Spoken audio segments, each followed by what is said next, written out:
नमस्कार दोस्तों, स्वागत है आप सबों को अपना चैनल एसएसटी गुरु 1 मिलियन में। आई होप आपकी तैयारी बहुत अच्छे से चल रही होगी। आपको पता है कि मैं जेटेट टारगेट करके चल रही हूँ और जेटेट 2026 टारगेट है। इसमें मैं सोशल साइंस एसएसटी का चारों सब्जेक्ट में पीवाईक्यू ला रही हूँ रेगुलरली।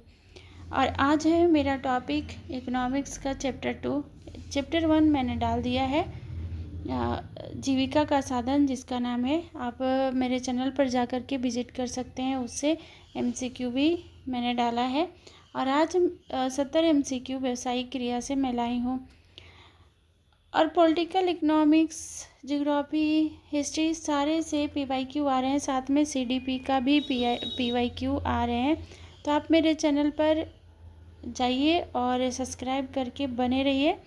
और सारा जितने भी पीवाईक्यू आए हुए हैं एग्ज़ाम में 2019 से लेकर के अभी तक का, मैं सीटेट पीवाईक्यू करवाऊंगी। साथ में जेटेट के भी जितने भी एग्ज़ाम हुए हैं उसका भी पीवाई करवाऊंगी। अभी 3 पीवाईक्यू मैं डाल चुकी हूँ, आप जाकर के विज़िट कर सकते हैं। तो चलिए शुरू करते हैं। फर्स्ट क्वेश्चन है, इनमें से कौन सा वस्तु के रूप में भुगतान का उदाहरण है? वस्तु के रूप में भुगतान का उदाहरण क्या है? नगद मजदूरी। तो ये नगद मजदूरी आपका पैसा के रूप में हो जाएगा। श्रमिक को मुफ्त में आवास देना, नगद वेतन देना, शुल्क। तो देखिए ये वस्तु के रूप में कौन है? तो शुल्क में पैसा हो जाएगा तो नहीं होगा, नगद वेतन पैसा हो जाएगा, नगद मजदूरी पैसा हो जाएगा। मुफ्त में जो आवास मिल रहा है वो क्या है? वस्तु के रूप में भुगतान है। तो राइट आंसर इसका बी हो जाएगा। नेक्स्ट, आर्थिक गतिविधि का क्या अर्थ है? जो आर्थिक गतिविधि है उसका क्या अर्थ होता है? आर्थिक गतिविधि का मतलब होता है जिससे हमें पैसे मिले, जो हम अपने जीविका के लिए कुछ पैसे कमाते हैं, वो आर्थिक जीवन चलाने के लिए, तो उसी को बोलते हैं आर्थिक गतिविधि। किसी की मदद करना, किसी की मदद करने में आपका आर्थिक गतिविधि नहीं है, इसमें आपको पैसे नहीं मिल रहे हैं। दान करना भी नहीं होगा, कुछ काम करके जीविका कमाना, तो बिल्कुल सही। जीविका कमाना मतलब पैसे कमाना, बिना किसी मौद्रिक पुरस्कार की अपेक्षा किया किसी चीज़ के लिए काम करना, तो ये भी नहीं है। तो राइट आंसर इसका आपका सी हो जाएगा। नेक्स्ट, इनमें से कौन सी गतिविधि गैर आर्थिक गतिविधि है? गैर आर्थिक गतिविधि का मतलब होता है कि जिससे आपको पैसा नहीं मिले, है ना, कोई भी राशि प्राप्त ना हो। तो ऐसे मतलब एक सहायता के रूप में गैर आर्थिक गतिविधि होता है। तो क्या होगा? व्यवसाय। तो व्यवसाय तो नहीं होगा क्योंकि व्यवसाय से पैसे मिलते हैं। पालन पोषण तो बिल्कुल सही। रोजगार नहीं होगा, पेशा नहीं होगा। तो राइट आंसर इसका बी हो जाएगा। नेक्स्ट, इनमें से कौन सी आर्थिक गतिविधि है? आर्थिक गतिविधि अभी बताया कि जिससे पैसे अर्न करते हैं। तो धार्मिक नहीं होगा, सामाजिक नहीं होगा, देशभक्ति भी नहीं होगा। इस सब में आपको कोई भी राशि प्राप्त नहीं होता है। व्यवसायिक तो बिल्कुल राइट आंसर है डी। अनु का भाई सप्ताह के अंत में युवाओं को कंप्यूटर कौशल सिखाता है। यहाँ पर होगा थोड़ा सा प्रिंटिंग मिस्टेक है, सिखाता है। यह किस प्रकार की आर्थिक गतिविधि है ना? तो ये किस प्रकार की आर्थिक गतिविधि है? तो ये हो गया आर्थिक गतिविधि है, गैर आर्थिक गतिविधि है, सामाजिक गतिविधि या मनोरंजन गतिविधि है। तो ये किस तरह का है? तो ये जो कंप्यूटर कौशल सिखाता है ना, ये पैसा नहीं लेता है। तो ये क्या हो जाएगा आपका? इसका गैर आर्थिक गतिविधि हो जाएगा। तो ये कट गया आपका। राइट आंसर इसका बी हो जाएगा। नेक्स्ट, निम्नलिखित में से कौन सा वस्तु के रूप में भुगतान का उदाहरण है? तो कौन सा होगा? तो राइट आंसर आपका कौन हो जाएगा? देखिए वस्तु भुगतान का उदाहरण, भुगतान मतलब पैसे मिलना। कर्मचारियों को दिया गया वेतन और वकील को दी गई फी और प्लम्बर को दी गई दैनिक मजदूरी, खेत मजदूरी को दिए गए आम। तो ये वस्तु के रूप में, तो देखिए पैसे के रूप में तो वेतन हो गया आपका, ये नहीं होगा। फीस हो जाएगा पैसे के रूप में, प्लम्बर को मजदूरी दिया जा रहा है वो भी, लेकिन खेत में मजदूर को आम जो दिया जा रहा है वो वस्तु के रूप में भुगतान है। राइट आंसर इसका डी हो जाएगा। अब पैसे का मूल्य शब्द से क्या तात्पर्य है, मतलब पैसे का मूल्य से इसको आप बोल सकते हैं मौद्रिक मूल्य भी, है ना। तो क्या है पैसे का भौतिक स्वरूप?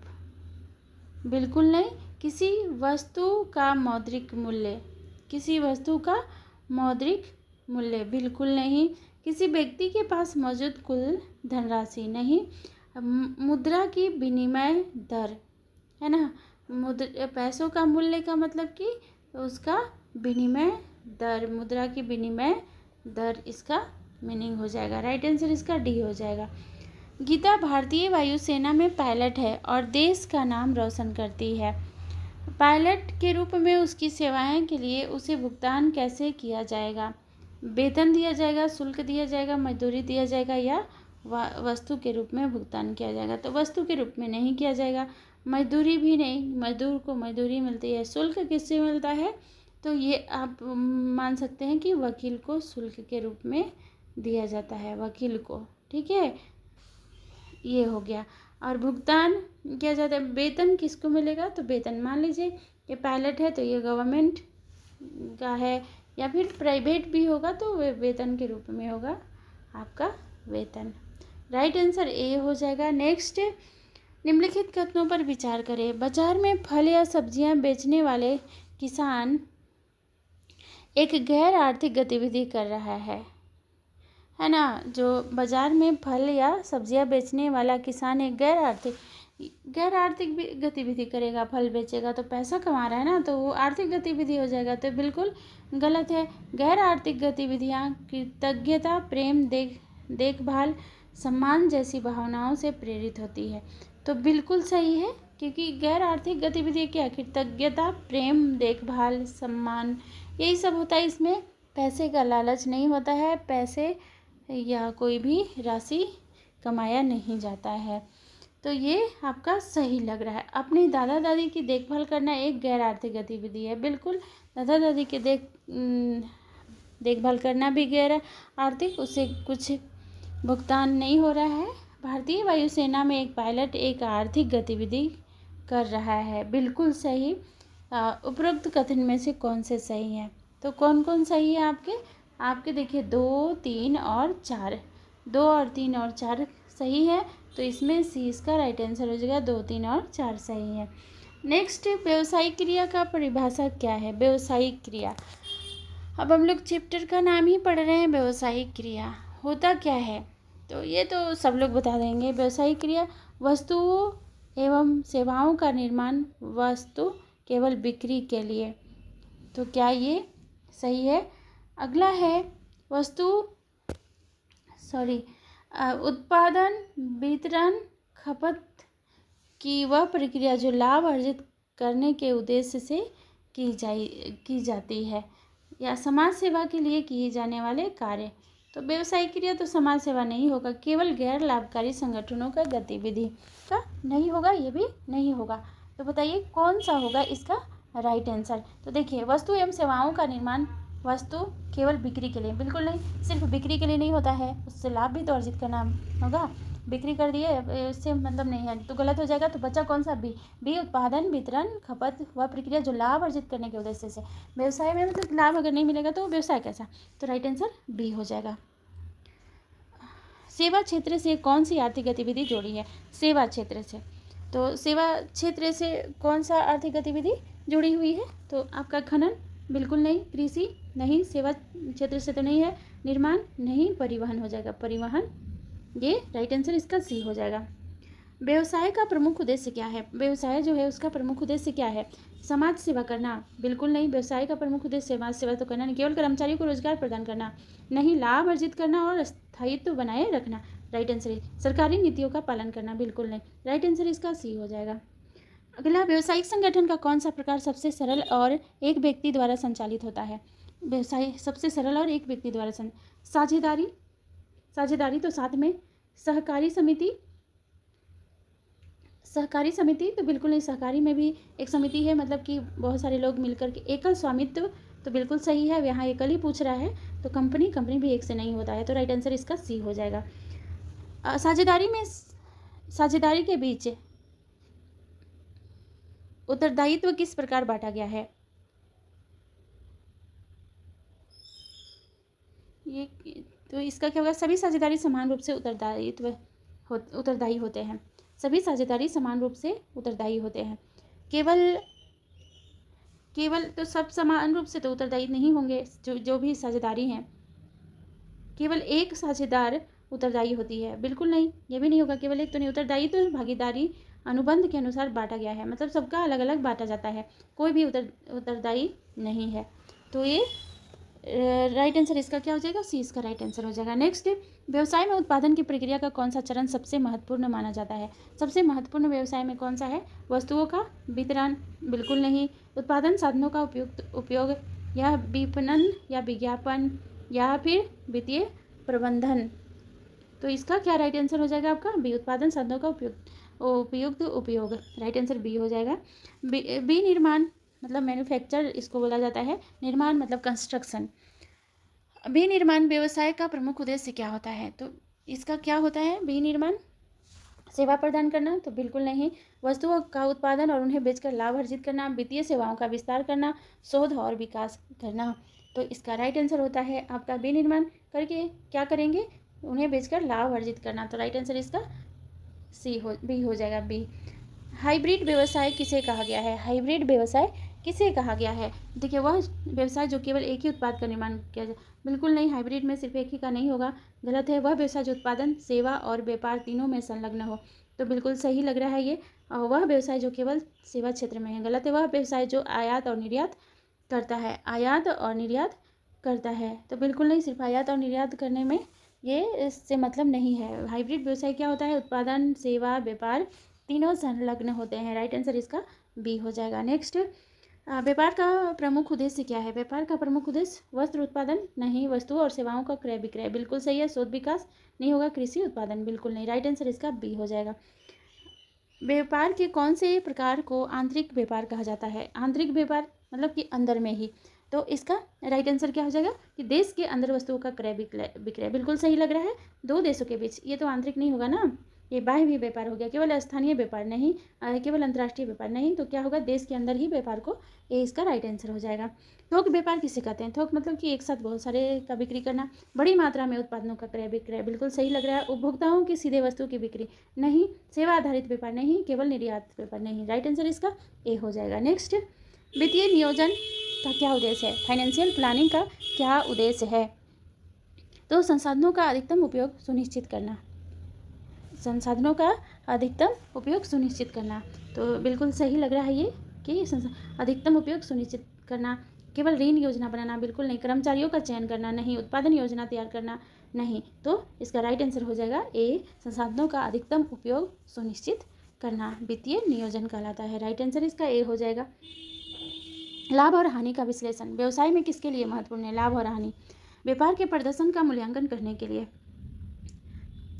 इसमें ये होगा, या फिर केवल करों का भुगतान करने के लिए, नहीं। कर्मचारी की संख्या निर्धारित करने के लिए, ये भी नहीं। सरकारी नियमों का पालन करने के लिए, नहीं। तो यहाँ पर व्यापार के प्रदर्शन का मूल्यांकन करने के लिए लाभ और हानि मूल्यांकन होगा, तभी ना, वही तो लाभ हानि बताता है कि लाभ हुआ है या हानि हुआ है व्यापार में, राइट आंसर इसका ये हो जाएगा। मानव संसाधन, HRM का उद्देश्य क्या है ना?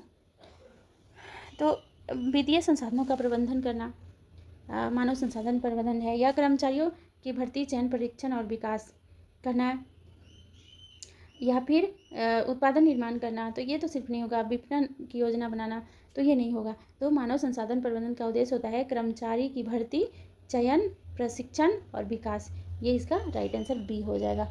नेक्स्ट, प्रशिक्षण और विकास का प्रमुख उद्देश्य क्या है? प्रशिक्षण और विकास का प्रमुख उद्देश्य क्या है?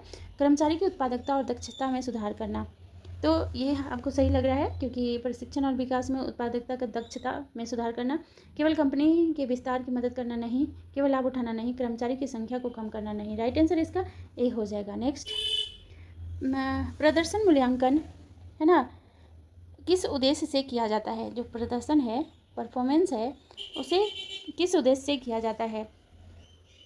प्रदर्शन का मूल्यांकन किस उद्देश्य से? तो कर्मचारी की पदोन्नति और वेतन वृद्धि के लिए किया जाता है ये, है ना, प्रदर्शन मूल्यांकन। केवल कर्मचारी की संख्या कम करने के लिए तो नहीं, कंपनी के वित्तीय प्रदर्शन को मापने के लिए तो बिल्कुल नहीं, केवल उत्पादन को बढ़ाने के लिए नहीं, कर्मचारी की पदोन्नति और वेतन वृद्धि के लिए ये कर्मचारियों का प्रदर्शन का मूल्यांकन किया जाता है।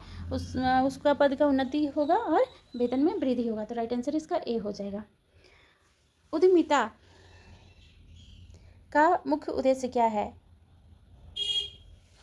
उद्यमिता का मुख्य उद्देश्य क्या है? केवल उत्पादन का निर्माण करना तो नहीं, बिल्कुल नहीं, नए व्यवसाय को शुरू करना और नवाचारों को बढ़ावा देना।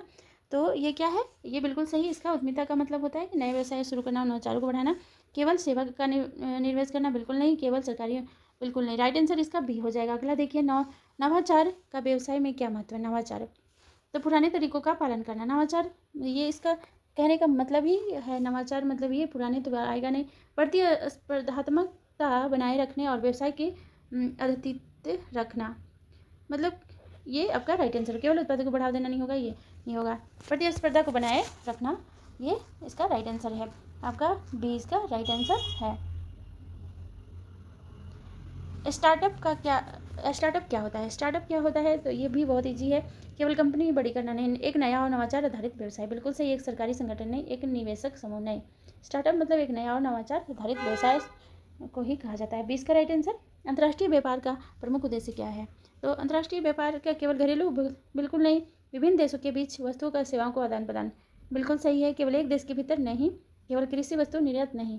तो ये विभिन्न देशों के बीच आयात निर्यात जो होता है वो है अंतर्राष्ट्रीय व्यापार। राइट आंसर इसका बी हो जाएगा। नेक्स्ट, निर्यात और आयात में प्रमुख अंतर क्या है? निर्यात का मतलब वस्तुओं का विदेश भेजना, जबकि आयात का मतलब विदेश से वस्तु लाना। तो इसका राइट आंसर बिल्कुल सही लग रहा है, ये ए इसका राइट आंसर लग रहा है ना। देखिए आगे पढ़ते हैं। निर्यात घरेलू बाजार में होता है, आयात अंतर्राष्ट्रीय बाजार में नहीं। आयात निर्यात ऐसा नहीं है। निर्यात सिर्फ कृषि उत्पादों के लिए होता है, जबकि आयात औद्योगिक उत्पादों के लिए होता है, ऐसा नहीं है। निर्यात सरकारी काम है, जबकि निजी, बिल्कुल नहीं है। इसका राइट आंसर आपका ए हो जाएगा, राइट आंसर।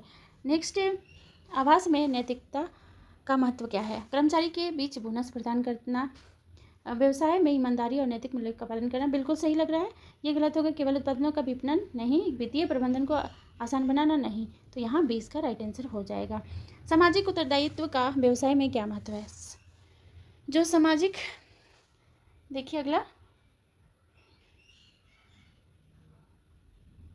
सामाजिक उत्तरदायित्व का व्यवसाय में क्या महत्व है? सामाजिक उत्तरदायित्व का मतलब केवल लाभ बढ़ाना नहीं, समाज और पर्यावरण के प्रति व्यवसाय का जिम्मेदार है, बिल्कुल राइट आंसर। सरकारी करों का भुगतान नहीं, कर्मचारियों का पदोन्नति, बिल्कुल नहीं। राइट आंसर इसका बी हो जाएगा। व्यवसायिक कानून का उद्देश्य क्या है? व्यवसायिक कानून भी बहुत ईजी। केवल उत्पादों का विनिमय, बिल्कुल नहीं। व्यवसायिक कानून ढांचों को बनाए रखना, उनका नियमन करना, बिल्कुल ये सही है। केवल आयकर की वृद्धि करना, केवल सरकारी संस्थानों को लाभ देना, बिल्कुल नहीं। राइट आंसर इसका बी हो जाएगा। अनुबंध कानून क्या है ना? अनुबंध मतलब कॉन्ट्रैक्ट बेसिस, है ना। कानून क्या है? व्यवसाय में क्यों आवश्यक होता है? तो देखिए, केवल वित्तीय लेन देन के लिए नहीं, कानून रूप से बाध्यकारी समझौता विनिमय करने के लिए, सरकारी योजनाओं के तहत व्यापार के लिए नहीं। उत्पन्न, बिल्कुल नहीं। राइट आंसर इसका बी हो जाएगा। उपभोक्ता संरक्षण कानून क्या है ना? कस्टमर प्रोटेक्शन लॉज क्या है? इसका उद्देश्य क्या है? तो उपभोक्ता के अधिकारों की रक्षा और उनके गलत व्यापारिक व्यवहार से बचाना, बिल्कुल ये सही लग रहा है। व्यापारियों को अधिक लाभ दिलाना नहीं। करों का नियमन करना, बिल्कुल नहीं। केवल आयात निर्यात का नियंत्रण करना। राइट आंसर इसका ए हो जाएगा। अगला, कंपनी अधिनियम का व्यवसाय में क्या महत्व है? कंपनी अधिनियम में व्यवसाय का क्या महत्व है? कंपनी के गठन, प्रबंधन और विघटन के लिए कानून ढांचे को सुनिश्चित करना। देखिए आगे, केवल बैंकिंग संस्थाओं को नियंत्रित करना नहीं, सरकारी संगठनों की स्थापित नहीं, कृषि। राइट आंसर इसका ए हो जाएगा। नेक्स्ट आगे आइए, व्यवसाय में वित्तीय जोखिम प्रबंधन का क्या उद्देश्य? वित्तीय जोखिम प्रबंधन तो उत्पादन में वृद्धि करना, संभावित वित्तीय नुकसान को कम करना और जोखिम से बचाव करना, यही लग रहा है। ये तो नहीं होगा, ये नहीं होगा। राइट आंसर इसका बी हो जाएगा। आगे चलिए, बहुत आसान चैप्टर है ये, बस समझने का फेर है। व्यवसाय में बीमा का प्रमुख उद्देश्य क्या है? व्यवसाय में जो बीमा होता है उसका उद्देश्य केवल लाभ कमाना नहीं, तो संभावित जोखिम और हानि से बचाने के लिए ये बीमा होता है। राइट आंसर इसका बी हो जाएगा। कर में लाभ, कर्मचारी की संख्या बढ़ाना नहीं, इसका बी राइट आंसर हो जाएगा। व्यावसायिक बीमा किन जोखिम से बचाता है? व्यावसायिक जो बीमा है किन जोखिम से बचाता है? तो वित्तीय नुकसान, चोरी और आग लगने से बचाता है। राइट आंसर इसका बी हो जाएगा। व्यवसाय में जोखिम प्रबंधन की रणनीतियाँ क्या होती है? जोखिम प्रबंधन की जो रणनीति होता है, केवल उत्पादन तो नहीं होगा, विपणन ये भी नहीं होगा, वित्तीय जोखिम की पहचान, मूल्यांकन, उन्हें कम करने के लिए योजना बनाना। राइट आंसर इसका बी हो जाएगा। निम्नलिखित कथनों पर विचार कीजिए। प्राथमिक और द्वितीयक दोनों क्षेत्रों के पूरक सेवाओं के प्रावधान से संबंधित गतिविधियों का समूह तृतीय गतिविधि कहलाता है। प्राथमिक और द्वितीय दोनों क्षेत्रों का पूरक सेवाओं के प्रावधान से संबंधित गतिविधियां का समूह तृतीय गतिविधियां कहलाता है। तो तृतीय आपको प्रथम, द्वितीय और तृतीय के बारे में पढ़ना होगा। जैसे हम एग्जाम्पल में बता देते हैं। प्रथम में हो गया कि जैसे कि मिल्क का प्रोडक्शन, तो मिल्क हम गाय से दूध निकाले, ये दूध से हम पनीर बनाए, जो दूध है वो प्राथमिक है आपका। द्वितीयक हो गया जो पनीर या मिठाई या पेड़ा वगैरह जो भी बनाए वो हो गया आपका द्वितीयक। और तृतीयक जो हो गया इसका आयात निर्यात करना है ना, इसे बेचना, तो ये हो गया आपका तृतीयक। तो इस तरह का। तो चलिए यहाँ पर फर्स्ट में तो ये है। अब सेकेंड देखिए, बी में पढ़िए। प्राथमिक क्षेत्र से प्राप्त कच्चे माल को बिक्री, उपभोग के लिए उत्पादन में परिवर्तन करने से संबंधित गतिविधियों का समूह द्वितीयक गतिविधियाँ है। तो क्या ये प्राथमिक क्षेत्र से प्राप्त कच्चा माल प्राथमिक क्षेत्र से उपभोग के लिए उत्पाद में परिवर्तन करने से संबंधित गतिविधियों का समूह क्या है? ये आपका कहलाता है द्वितीयक गतिविधियाँ। तो उससे जो कच्चा माल मिला उपभोग के लिए उत्पाद में उसको परिवर्तन कर दिया गया, गतिविधियों का समूह में परिवर्तन कर दिया गया, तो हो गया द्वितीयक। तो क्या ये सही है? और फिर देखिए, प्रकृति से सीधे कच्चे माल निष्कर्ष से संबंधित गतिविधियों का समूह प्राथमिक गतिविधि कहलाता है।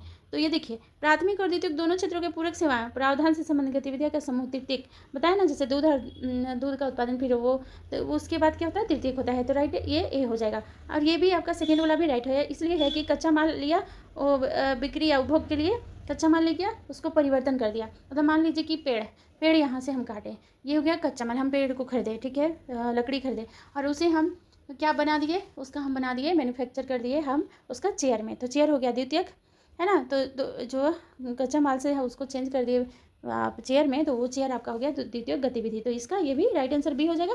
और प्रकृति से सीधे कच्चे माल सीधे यहाँ पर यूज़ किया जा रहा है। तो कच्चा माल जो होता है वो प्राथमिक स्रोत होता है। जैसे कच्चा माल आप हम पेड़ काटे, वो कच्चा माल हो गया, उसको हम चेयर बनाए, तो वो हो गया आपका। तो इसका ये सभी इसका राइट आंसर हो जाएगा 4। इसका राइट आंसर हो जाएगा 4। नेक्स्ट देखिए, व्यवसाय बीमा का मुख्य उद्देश्य क्या होता है? व्यवसाय जो बीमा है उसका मुख्य उद्देश्य, ये रिपीट कर दिया, व्यवसायी जोखिम नुकसान के व्यवसाय की सुरक्षा। राइट आंसर इसका ये हो जाएगा। नेक्स्ट, उद्यमिता के कौन से प्रकार होते हैं? उद्यमिता के कौन से प्रकार होते हैं? तो उद्यमिता का होता है वाणिज्यिक और सामाजिक प्रौद्योगिकी, ये होता है इसका राइट आंसर आपका। उद्यमिता मतलब 43 का ए इसका राइट आंसर हो जाएगा। व्यवसायिक संगठन का कौन सा प्रकार एक कानूनी इकाई है? कानूनी इकाई क्या है व्यवसायिक संगठन का? एकल स्वामित्व है, साझेदारी है, कंपनी है, सहकारी समिति है। व्यवसायिक संगठन जो होता है वो किस तरह का संगठन है? कानूनी इकाई है, तो ये कंपनी आपका है। राइट आंसर इसका कंपनी हो जाएगा। एक व्यवसायिक संगठन में सहकारी समिति का उद्देश्य क्या है? सहकारी समिति यहाँ पर क्या करता है? सहकारी समिति का मतलब होता है सामूहिक रूप से सदस्यों के हितों की रक्षा करना, सामूहिक रूप से, है ना। लाभ कमाना नहीं, समाज की सेवा नहीं, और सरकारी नियमों का पालन नहीं, सामूहिक रूप से सदस्यों के हितों को रक्षा करना। राइट सी इसका। वित्तीय योजना का प्रमुख उद्देश्य क्या है? वित्तीय योजना, तो वित्तीय योजना में वित्तीय संसाधनों का सही उपयोग सुनिश्चित करना या वित्तीय लक्ष्यों को प्राप्त करना, ये इसका राइट आंसर हो जाएगा। अब अगला, ये कौन सा उद्योग प्रकृति से कच्चे माल के निष्कर्ष में शामिल है? तो कौन सा होगा कि कौन सा उद्योग प्रकृति से कच्चे माल के निष्कर्ष में? तो आपको पता है विनिर्माण उद्योग, तो ये मैन्युफैक्चर हो गया, ये तो आपका होगा कच्चा माल से तो नहीं संबंधित होगा, ये तो द्वितीयक स्रोत हो गया, तो कच्चा माल नहीं होगा। सेवा उद्योग ये भी नहीं होगा। निष्कर्ष उद्योग मतलब कि निष्कर्ष उद्योग हो सकता है। निर्माण उद्योग आपका कंस्ट्रक्शन ये भी नहीं होगा। निष्कर्ष हो जाएगा आपका उद्योग, ये सी इसका राइट आंसर हो जाएगा कच्चे माल निष्कर्ष से। तो राइट आंसर इसका सी। प्राथमिक गतिविधियां वस्तुओं के उत्पादन के लिए सीधे प्रकृति पर निर्भर करती है। निम्नलिखित में से किस प्राथमिक गतिविधि के रूप में शामिल किया जा सकता है? प्राथमिक गतिविधि इसमें कौन सा है? क्या कृषि है, सॉफ्टवेयर विकास है, बैंकिंग है, या ऑटोमोबाइल विकास है? तो बताइए इसमें आपका कौन सा राइट आंसर हो जाएगा? तो बहुत ईजी है आपका, ये फर्स्ट हो जाएगा आपका प्राथमिक। कृषि तो प्राथमिक ही होगा, और बाकी तो सॉफ्टवेयर विकास, बैंकिंग, ये सब आपका ऑटोमोबाइल निर्माण सब द्वितीयक कुछ तृतीयक है। राइट आंसर इसका 48 हो जाएगा, का ए हो जाएगा। कौन सा क्षेत्र कच्चे माल को तैयार उत्पादनों में परिवर्तन करने से संबंधित है? कच्चे माल को तैयार उत्पादन, तो कौन सा हो जाएगा? तो जो कच्चा माल हम बताए थे कि जो मिल्क है, मिल्क से क्या बनाया जा रहा है? मिठाई, स्वीट बनाया जा रहा है, तो ये से आपका द्वितीयक हो जाएगा। तो राइट आंसर इसका द्वितीयक क्षेत्र। तृतीयक क्षेत्र में 50 नंबर, तृतीयक क्षेत्र में किस प्रकार की आर्थिक गतिविधि शामिल है? तृतीयक में क्या होगा? कृषि और खनन हो जाएगा, ये तो प्राथमिक होगा, तो ये नहीं होगा। विनिर्माण और कंस्ट्रक्शन और मैन्युफैक्चर, इसमें ये हो जाएगा आपका, ये तो आपका प्राइमरी हो जाएगा, ये सेकेंडरी, मतलब सेकेंडरी हो जाएगा। विनिर्माण, कंस्ट्रक्शन और मैन्युफैक्चर। स्वास्थ्य सेवा एवं बैंकिंग, ये हो जाएगा आपका तृतीयक। स्वास्थ्य सेवा और बैंकिंग आपका तृतीयक, जैसे टीचर, डॉक्टर बनना, डॉक्टर है, ये सब आपका हो जाएगा। मत्स्य पालन, ये आपका प्राइमरी हो जाएगा, ये प्राथमिक क्षेत्र है। और तृतीयक में आपका हो जाएगा स्वास्थ्य सेवा और बैंकिंग। राइट आंसर इसका सी हो गया। नेक्स्ट, एक देश में उत्पादित और दूसरे देश में खरीदारों को बेची जाने वाली वस्तुओं और सेवाओं को क्या कहा जाता है? तो जब इसको क्या कहा जाता है? आपका आयात बोला जाता है, या गैर आर्थिक वस्तुएं निर्यात बोला जाता है, गैर आर्थिक सेवाएं बोला, तो ये निर्यात किया जाता है। कह रहा है एक देश में उत्पादित दूसरे देश में खरीदारों को बेची जाने वाले, हम बेच रहे हैं किसी देश में, ठीक है, तो उसको निर्यात बोलते हैं। आयात मतलब उधर से आया, है ना, तो राइट आंसर सी हो जाएगा। होटल, रेस्टोरेंट, स्कूल, अस्पताल, बैंक और हवाई अड्डे, ये सब क्या है? तृतीयक आपका है। राइट आंसर इसका सी हो जाएगा, तृतीयक। पेड़ों से लुगदी निकालना एक है, तो पेड़ों से लुगदी निकालना क्या है? ये आपका प्राइमरी। लुगदी मतलब कोई एक डंठल निकाल लेना, एक लुगदी मतलब होता है जिससे लोग ना एक पेड़ का टहनियाँ तोड़ करके मोटा सा, और उससे कपड़े उपड़े धोने में या कुछ और काम में यूज़ करते हैं, उसको लुगदी बोला जाता है। तो वही है प्राथमिक क्षेत्र, ये फर्स्ट है, ये हो जाएगा। वाणिज्य में शामिल है, तो वाणिज्य में कौन शामिल है? व्यापार है, या व्यापार के सहायक कार्य है, या ये भी दोनों है? तो देखिए व्यापार भी है, उसके सहायक कार्य भी है। राइट आंसर इसका सी हो जाएगा। कौन सी गतिविधियां व्यापार को सुगम नहीं बनाती है? सुगम नहीं बनाएगी, तो क्या है? बैंकिंग व्यापार को तो सुगम बनाती है, भंडारण भी बनाती है, बीमा भी बनाती है, लेकिन ये खनन जो होता है ये नहीं बनाती है। राइट आंसर इसका डी हो जाएगा। इनमें से कौन सी गतिविधियाँ तृतीयक स्टार की है? तृतीय, यहाँ पर तृतीयक क्षेत्र होगा, है ना, तो यहाँ पर क्षेत्र बना लीजिएगा। तो देखिए कंप्यूटर का निर्माण, ये क्या कर रहा है? ये आपका कंप्यूटर बना रहा है, तो ये बनाना आपका सेकेंडरी हो जाएगा। मछुआरे द्वारा मछली पकड़ना, ये आपका प्राथमिक हो जाएगा, प्राइमरी। घर का निर्माण, ये भी हो जाएगा आपका सेकेंडरी। कंप्यूटर का मरम्मत, ये हो जाएगा आपका तृतीयक। तो क्योंकि कंप्यूटर बन चुका है, बनने के बाद उसका मरम्मत लास्ट में, तो राइट आंसर इसका डी हो जाएगा। डी इसका राइट आंसर हो जाएगा। अमूल का पूरा नाम क्या है? तो अमूल का पूरा नाम क्या होता है? Anand milk union limited. Right answer इसका ए हो जाएगा। खुदरा व्यापार में मुख्यतः किस प्रकार की गतिविधियां होती है? खुदरा जो व्यापार है उसमें किस प्रकार की गतिविधियां होती है? तो उपभोक्ताओं को सीधे छोटी मात्रा में वस्तु की बिक्री करना, है ना, छोटी मात्रा में, तो बिल्कुल सही लग रहा है। थोक में वस्तु की बिक्री नहीं, खुदरा में तो थोक नहीं जाएगा। केवल सेवाएं वितरण करना नहीं, केवल सरकारी संस्थानों, तो राइट आंसर इसका ए हो जाएगा। नेक्स्ट, विपणन का उद्देश्य क्या है? विपणन का उद्देश्य क्या होता है? तो देखिए केवल उत्पादन की योजना बनाना नहीं, उपभोक्ताओं तक उत्पाद पहुँचाना और उनकी आवश्यकताओं को पूरा करना, ये होता है विपणन। उपभोक्ताओं तक उत्पाद पहुंचाना और उनकी आवश्यकताओं को पूरा करना। राइट आंसर ये आपका बी हो जाएगा। विपणन की प्रक्रिया में पहला कदम क्या है? तो विपणन की उपभोक्ता की आवश्यकताओं का विश्लेषण, पहले विश्लेषण करेगा, उसके बाद वो करेगा। सी इसका राइट आंसर है। उत्पादन जीवन चक्र के कितने चरण है? उत्पादन जीवन चक्र के कितने चरण है? तो 4 चरण है, बी इसका राइट आंसर हो जाएगा। उत्पादन जीवन चक्र का कौन सा चरण सबसे अधिक है? देखिए 4 चरण आपका परिचय है, इंट्रोडक्शन है, ग्रोथ है, फिर मैच्योरिटी है और डिक्लाइन है। तो चारों में सबसे मुनाफा लाने वाला आपका कौन सा हो जाएगा? तो इसका सबसे ज़्यादा ग्रोथ होगा, तभी तो ज़्यादा मुनाफा होगा, तो ग्रोथ इसका राइट आंसर बी हो जाएगा। नेक्स्ट है ब्रांडिंग का क्या उद्देश्य होता है? ब्रांडिंग का क्या उद्देश्य होता है?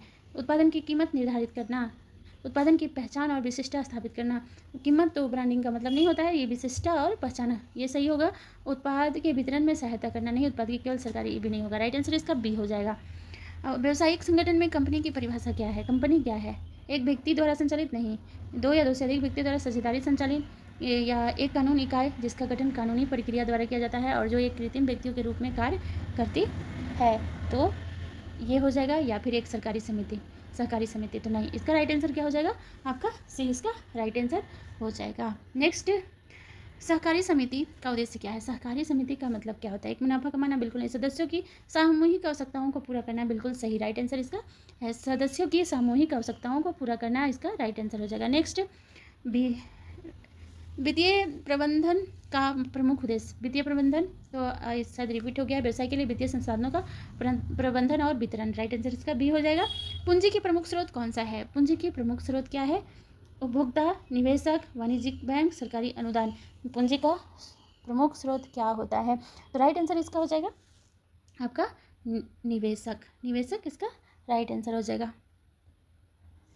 तो चलिए आज का देखिए आगे नहीं आया है, मैं सोची थी 70 क्वेश्चन है बट नहीं आ पाया, सॉरी इसके लिए। तो हर आप बताइए कमेंट बॉक्स में कि 67 आउट ऑफ आपका कितना आया है। और ये बहुत इंपॉर्टेंट, ये चैप्टर आप इतना पढ़ लेंगे काफ़ी है, आप ज़्यादा इस पर ध्यान दीजिए। प्राथमिक, द्वितीयक, अतृतीयक स्रोत और सबका मीनिंग समझ लीजिए, बस बहुत ईजी चैप्टर है ये।